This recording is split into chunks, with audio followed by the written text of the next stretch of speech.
बुद्धू गधा। हद से ज्यादा चालाकी का परिणाम सबको भुगतना पड़ता है। चलिए एक कहानी के माध्यम से इसको समझाया जाए। एक बार की बात है, एक गधा था जिसका मालिक नमक का व्यापारी था। वो शहर से नमक खरीद कर गांव में लाभ करके बेचता था और अपने धंधे के लिए गधे का प्रयोग करता था। एक बार नमक खरीद कर उसने गधे पे लाद दिया और गधा गांव की तरफ निकल पड़ा। सामने एक नदी दिखी। गधे ने नदी के ऊपर से जाते हुए पुल पर पांव रखा और अचानक ही संतुलन बिगड़ा और गधा नदी में गिर गया। जैसे ही वो नदी में गिरा, उसकी कमर पे लदा हुआ नमक पानी में घुल गया और अचानक उसे हल्का महसूस होने लगा। वाह, ये तो बहुत ही अच्छा हुआ। अब मैं रोज नदी में गिरूंगा और मेरी पीठ पर बोझ भी नहीं होगा। लेकिन उसे क्या पता था कि उसके मालिक का इरादा कुछ और है। उसके मालिक ने उसकी चाल पकड़ ली और इस बार उसकी कमर पर रुई के फाले लाद दिए। गधा रोज की तरह पुल पर चढ़ा और पानी में छलांग मार दी। लेकिन इस बार उसकी किस्मत अच्छी नहीं थी। रुई के फालों ने पानी सोख लिया और उसकी पीठ पर भार बढ़ गया। गधा बड़ी कठिनाई से उठा और धीरे धीरे अधमरी हालत में अपने मालिक के पास पहुंचा और उसे एक सीख मिल गई। हद से ज्यादा चालाकी काम नहीं आती।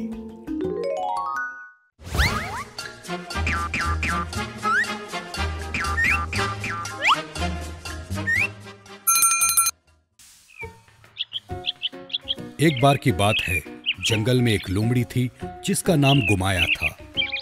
वो कई दिनों से भूखी थी। चमकते सूरज की गर्मी तले लोमड़ी धीरे धीरे चल रही थी। भूख से मुंह में पानी आ रहा था। वाह, खाना मुझे चाहिए। कितने दिन हो गए खाना नहीं खाया। तभी उसकी नजर एक खरगोश पे पड़ती है जो बड़ी मस्ती से गाजर चबा रहा होता है। उसको लोमड़ी के पास होने का बिल्कुल पता नहीं होता। अरे खरगोश, ये मेरा खाना बन सकता है। सावधानी से काम लेना होगा। लोमड़ी झुक के धीरे से चलने लगती है और आगे जाके रेंगते हुए खरगोश के पास जाती है।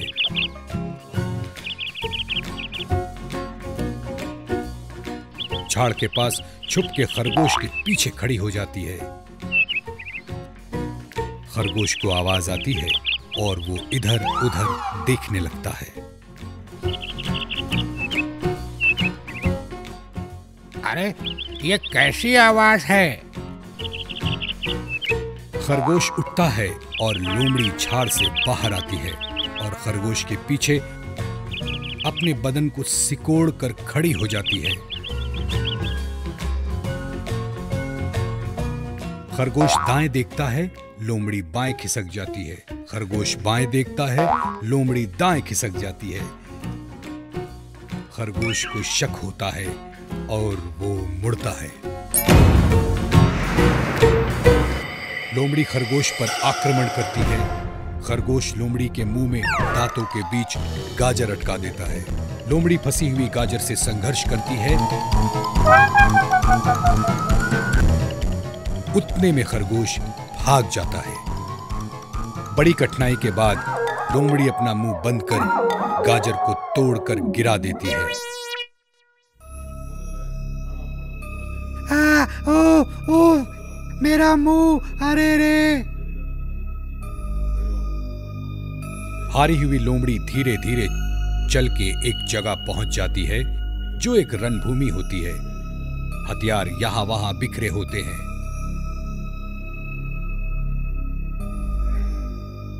खाने की खोज में लोमड़ी एक खाली मैदान पहुंच जाती है जहां कभी युद्ध हुआ था।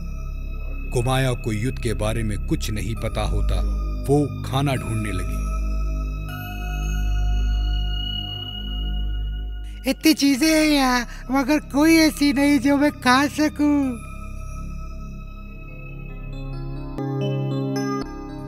वो एक चमड़े की बेल्ट चबाने लगती है। छी, थू, क्या है ये? थू। थोड़ी देर आगे चल के वो और कमजोर हो जाती है और तुरंत चारों पांव फैला के जमीन पर सो जाती है। अचानक एक धड़ाम सी आवाज उसे जगा देती है। क्या है ये आवाज? कहां से आई? धम धड़ाम की आवाज से लोमड़ी भाग के झाड़ के पीछे छुप जाती है। धीरे धीरे झाड़ हटाकर लोमड़ी अपना सर बाहर निकालती है। आई। आवाज के कम होने से उसका भय कम होता है और खुल के अपने बदन को फैलाकर दाएं बाएं देखती है और कुछ सूंघने लगती है। मुझे खाने की सुगंध आई, चटपटा खाना। सूंघते हुए वो एक नगाड़े के पास जाती है। फिर दिल में शंका आती है। पास जाकर फिर सूंघती है। फिर पूरे विश्वास होने पर छलांग नगाड़े के ऊपर लगाती है। धड़ाम धड़ाम आवाज आती है। भूत, भूत, भागो भूत। तेजी से दौड़ के पेड़ के पीछे छुप जाती है। सांस फूल जाती है और हाँफने लगती है। फिर धीरे से बाहर आके नगाड़े को देखती है। सब कुछ शांत होता है। फिर धीरे से नगाड़े के पास जाती है। कौन हो तुम? इस जंगल में तुम्हारा क्या काम? नगाड़ा शांत होता है। जवाब दो, मैं आक्रमण करूंगी। नगाड़ा शांत होता है। गुस्सा होके फिर छलांग लगाती है। फिर धड़ाम धड़ाम की आवाज और फिर वापस कूद जाती है। जैसे ही दौड़ने की तैयारी करती है, मुड़ के एक बार पीछे देखती है। फिर करीब जाती है और अपने पंजे से नगाड़े पर वार करती है और वही धड़ाम की आवाज। इस पे तो कोई भी चीज की धमक से आवाज आती है।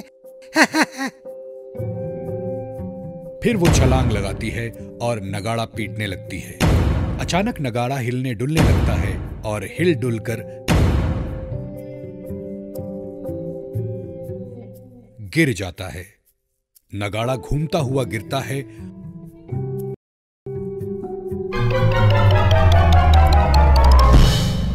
और लोमड़ी को तारे नजर आ जाते हैं। फिर लोमड़ी अपना सर हिलाकर काबू में आती है और देखती है कि नगाड़े के नीचे एक प्लेट है जिसपे मांस, चावल और कई तरह के भोजन रखे हैं। चटपटा, यम्मी। उसके मुंह में पानी आता है और वो भोजन का सेवन करके शांत हो जाती है। अगर मनोबल विशाल हो तो जो चाहो वो मिलता है।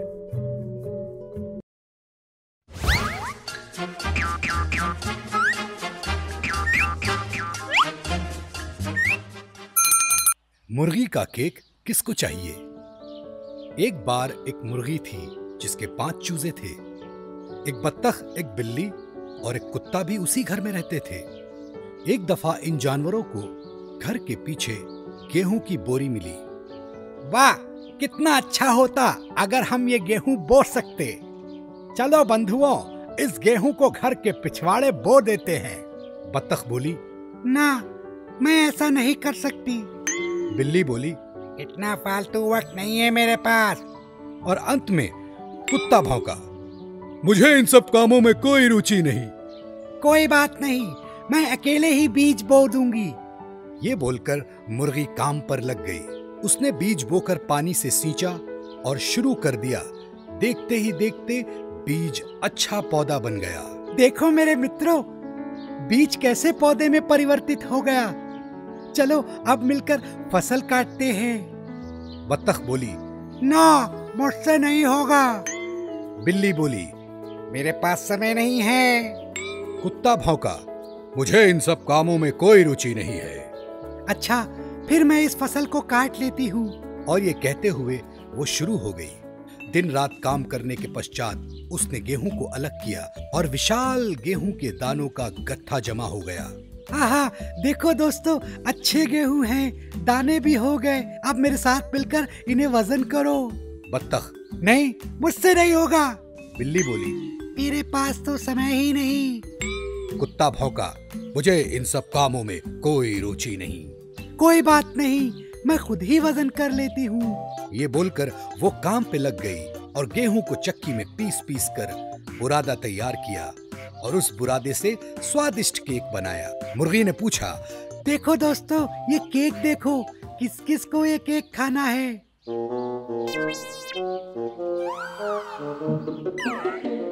बत्तख बोली, मुझे। बिल्ली चिल्लाई, मुझे भी, मुझे भी। और कुत्ता भौंका, मुझे ढेर सारा चाहिए। मुर्गी जोर से हंसते हुए बोली, किसी ने मेरी सहायता नहीं की। इस बीज को बोने में कोई आगे नहीं आया, किसी ने हाथ नहीं बढ़ाया। कितनी मुश्किल से मैंने कठिन परिश्रम करने के बाद इस चक्की में पीस पीस कर स्वादिष्ट केक के लिए बुरादा तैयार किया और अब केक तैयार हो गया तो सबको चाहिए। जाओ, चले जाओ, मैं किसी को नहीं दूंगी। इसे मैं और मेरे बच्चे खाएंगे।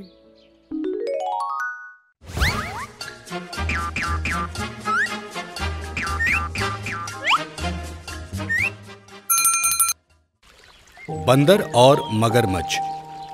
बहुत दिन पहले एक बंदर नदी किनारे एक पेड़ पे रहता था। उस पेड़ पे हमेशा फल उगते थे। बंदर फलों का आनंद लेता रहता था। एक दिन मगरमच्छ नदी से निकल के उसी पेड़ के नीचे आ गया। बंदर उस पर बैठे बैठे बोर हो जाता था। उसने मगरमच्छ को देखा और दोस्ती के प्रस्ताव का सोचा। उसने हिम्मत करके मगर से कहा, अब जैसे कि तुम मेरे पेड़ के नीचे विश्राम कर रहे हो, मेरा यह कर्तव्य है कि मैं तुम्हें भोजन दूं। उसने ढेर सारे फल मगरमच्छ को दिए। मगरमच्छ ने फलों का सेवन किया, भर पेट खाया और धन्यवाद बोल के निकल गया। मगरमच्छ बार बार वहां भोजन के लिए आने लगा और बंदर ने एक अच्छे मेहमान नवाज की तरह उसको भोजन परोसना शुरू किया और वो अच्छे दोस्त बन गए। एक बार मगरमच्छ ने अपनी पत्नी के लिए भोजन मांगा। ढेर सारे फल उसकी पत्नी के लिए दिए और ये सब मगरमच्छ ने अपनी पत्नी को भी बताया। पत्नी ने बड़े चाव से भोजन खाया और बोली, अगर ये फल इतने स्वादिष्ट हैं, तो इनको खाने वाला बंदर कितना स्वादिष्ट होगा। क्या तुम उस बंदर का दिल मेरे लिए नहीं ला सकते? मगरमच्छ बोला, प्रिय, वो सब मेरे दोस्त हैं और मैं ऐसा कैसे कर सकता हूं। पत्नी क्रूर थी। उसने मगरमच्छ को कैसे भी करके मना लिया और कहा, मैं अब बंदर का दिल ही खाऊंगी। मगरमच्छ बेचारा निकला, थोड़ा परेशान, थोड़ा दुखी। वो सोच रहा था ये बात वो कैसे कहेगा और आखिर उसने एक विधि निकाली। मगरमच्छ बोला, यार, मेरी पत्नी ने मुझे बहुत डांटा। वो बोली, इतना अच्छा दोस्त है, घर क्यों नहीं लाते? कभी हम लोग भी उसे खाना खिलाएं।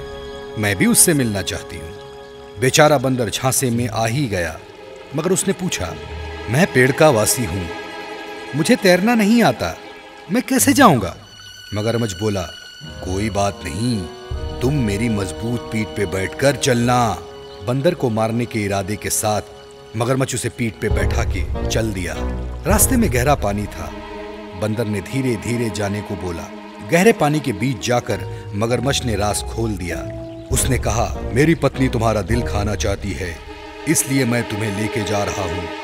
उसका कहना है, जो फल तुम खाते हो वो इतने स्वादिष्ट हैं तो तुम्हारा दिल कितना स्वादिष्ट होगा। बंदर ने तुरंत पैंतरा बदला। प्यारे मित्र, ये बात तुमने मुझे पहले क्यों नहीं बताई? मैं अपना दिल बचा के रखता हूँ पेड़ के नीचे, ताकि उसे कोई मांगे तो मैं दे सकूं। मेरे लिए ये सम्मान की बात है कि तुम्हारी पत्नी ने मेरा दिल खाना चाहा। चलो चलो, वापस चल के लेके आते हैं। बुद्धू मगरमच्छ खुश हो गया और तुरंत पीछे की तरफ मुड़ा और तैरने लगा वापस पेड़ की तरफ। पेड़ के पास आते ही बंदर पीठ से उछलकर पेड़ की तरफ जा पहुंचा।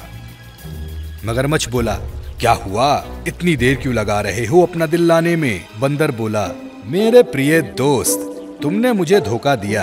क्या कोई अपना दिल पेड़ के नीचे छुपा सकता है?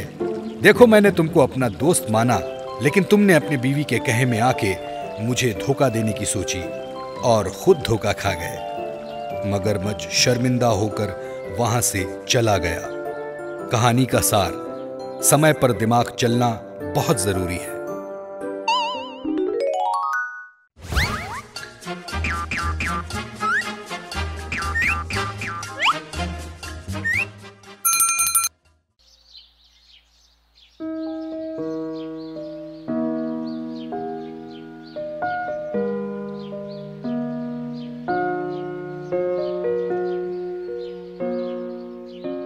जंगल का राजा अपनी गुफा में बीमार लेटा था। बाकी के जानवर उससे मिलने की जल्दी में थे। शेर को गुस्सा आ जाता अगर कोई उससे मिलने ना आता। एक बार यह हरकत लोमड़ी ने की। भेड़िया लोमड़ी से नफरत करता था और अपने आप को ज्यादा सियाना समझता था। वाह, ये समय है लोमड़ी को फंसाने का। और वो शेर से उसकी चुगली करने लगता। लोमड़ी ने आते ही उनकी कुछ बातें सुन ली। उसने शेर को जबरदस्त गुस्से में देखा और बोल उठा, रुक जाओ, इस मसले पर ज्यादा विचार विमर्श की आवश्यकता नहीं। मेरे पास जंगल के राजा का इलाज है। यदि वो भेड़िए की खाल अपने शरीर पर लपेट ले तो उसकी बीमारी ठीक हो सकती है। तेज दहाड़ के साथ शेर ने भेड़िए पर हमला करके उसको ध्वस्त कर दिया और उसकी खाल पहन ली। लोमड़ी सारे जानवरों से बोली, शेर को खुश करने के लिए भेड़िया इससे अच्छा और क्या कर सकता था।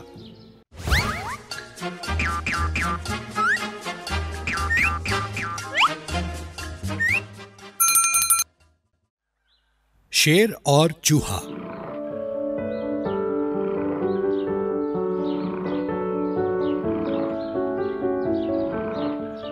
एक बार एक शेर था और वो जंगल में आराम से सो रहा था।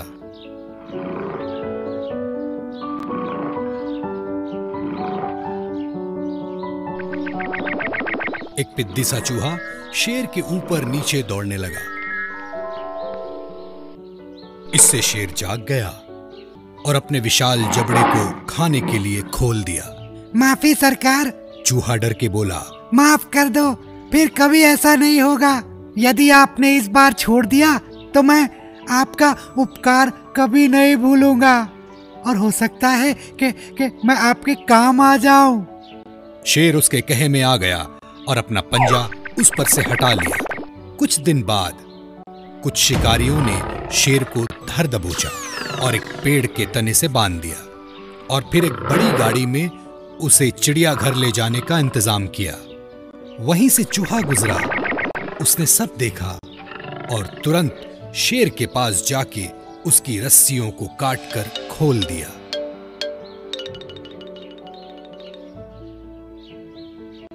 देखा, मैंने कहा था ना, एक दिन मैं आपके काम जरूर आऊंगा।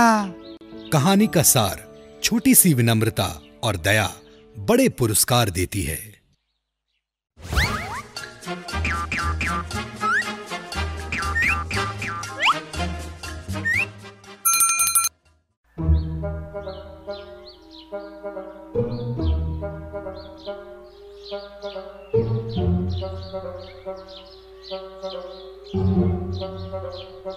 सर्दियों के दिन थे। एक लोमड़ी बहुत ही भूखी थी।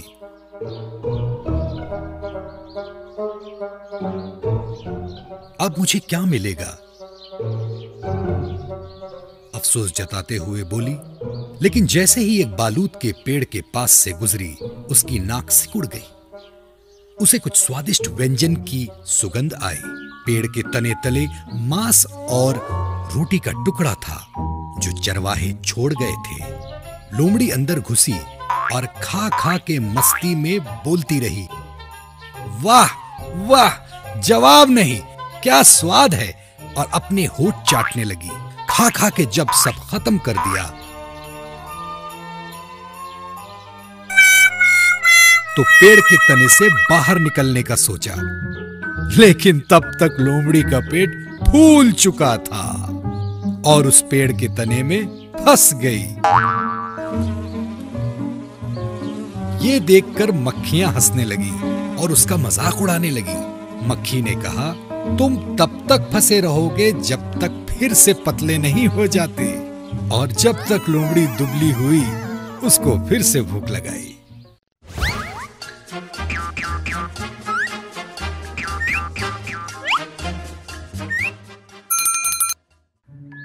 प्यासा कौवा। एक गर्मी का दिन था और एक कौवा पानी की खोज में व्याकुल इधर उधर घूम रहा था। बड़ी देर तक ढूंढा मगर कोई सुराग न मिला।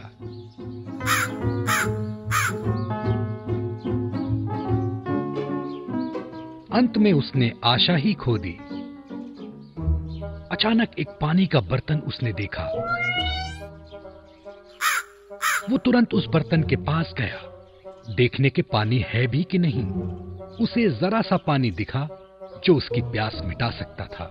कौवे ने पहले उस बर्तन में अपना सिर घुसाया, लेकिन बर्तन का निकास बहुत ही छोटा और पतला था।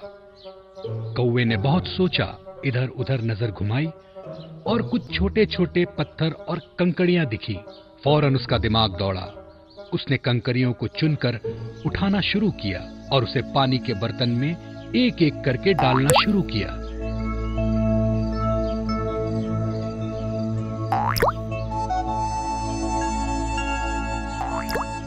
पानी का स्तर धीरे धीरे ऊपर की ओर उठने लगा।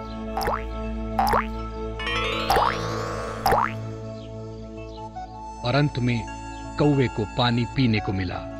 कहानी का सार, कोशिश अगर करते रहें तो हर समस्या का हल मिलता है। दोस्तों, पसंद आया ना? ऐसे ही प्यारे प्यारे लाजवाब वीडियोस देखने के लिए प्लीज आपके मम्मी पापा से सब्सक्राइब करने के लिए कहिए ना। हम और भी मजेदार वीडियोस आपके लिए ला रहे हैं। तब तक के लिए शुक्रिया। फिर मिलेंगे।